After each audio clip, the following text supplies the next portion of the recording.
বাংলাদেশের জনগণ সত্যকে পছন্দ করে নাই, বাংলাদেশের জনগণ শৃঙ্খলাকে পছন্দ করে নাই, ন্যায্যতাকে পছন্দ করে নাই, সুবিচারকে পছন্দ করে নাই। বিএনপি জিতেছে। এখন তাহলে হেরেছে কে? জামাত জোট। বিএনপি একটা রাজনৈতিক দল, সেখানে জিতেছে। জামাতও একটা রাজনৈতিক দল, তারাও একটা জোট করে জিতেছে।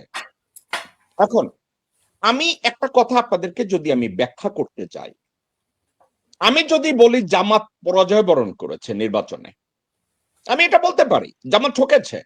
জামাত পরিকল্পনায় তাদের মুনশিয়ানা দেখাতে পারে নাই, পরিকল্পনা এক্সিকিউশনে তারা কোনো মুনশিয়ানা দেখাতে পারে নাই, তাদের সক্ষমতা তারা দেখাতে পারে নাই। তো আমি বলতে পারি জামাত ঠকেছে। কিন্তু আসলে ঠকেছে কে? অর্থাৎ বাংলাদেশের জনগণ সত্যকে পছন্দ করে নাই, বাংলাদেশের জনগণ শৃঙ্খলাকে পছন্দ করে নাই, ন্যায্যতাকে পছন্দ করে নাই, সুবিচারকে পছন্দ করে নাই, দেশপ্রেমকে পছন্দ করে নাই। এটাই বাস্তবতা। তাইলে আধুনিক বিশ্বে অথবা ন্যায় নীতিবান সুশৃঙ্খল একটা ব্যক্তি জীবনে আপনাকে তো এটা মেনে নিতে পারবেন না যে সত্য ঠকে গেছে, শৃঙ্খলাবোধ হেরে গেছে, সুবিচার দুর্নীতির দ্বারা, সুবিচার অবিচারের দ্বারা রিপ্লেস হয়েছে, দেশদ্রোহিতা দেশপ্রেমকে রিপ্লেস করেছে। এটা তো মেনে নেওয়া যায় না। মেনে নেওয়া যায়? যায় না। কিন্তু বাস্তবতা আমাদেরকে কি শিখাচ্ছে? আমরা মেনে নিচ্ছি। দর্শক শ্রোতা, আমার কাছে, আমি একটা ল ফার্ম রান করি, আমার কাছে লোকজন এসে মাঝে মাঝে বলে, ভাই ভালো মানুষ নাই। আমি ঘুরে জিজ্ঞাসা করি, ভাই আপনি নিজে ভালো মানুষ? আপনি নিজেই তো ভালো মানুষ না, আপনি ভালো মানুষ খুঁজতেছেন? দর্শক শ্রোতা, বিএনপি সত্য, শৃঙ্খলা, ন্যায্যতা, সুবিচার এবং দেশপ্রেমকে পরাজিত করতে সক্ষম হয়েছে।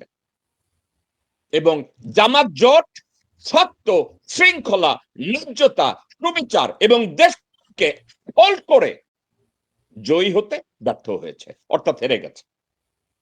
আজকের এটা নিয়ে আলোচনা করব। আমার কথাটার বিশ্লেষণকে আপনারা যেদিকেই নেন, একটু মাথার ভিতরে চিন্তা করেন। একটু যদি আপনি চিন্তা করেন, আপনি বুঝবেন যে আমি আর আপনি বসে বসে বলি আমি সত্যের পক্ষে, আমরা বলবো আমরা শৃঙ্খলার পক্ষে, আমরা বলবো আমরা ন্যায্যতার পক্ষে, আমরা বলবো আমরা সুবিচারের পক্ষে, আমরা বলবো আমরা দেশপ্রেমের পক্ষে। কিন্তু ত্রয়োদশ জাতীয় সংসদ নির্বাচনে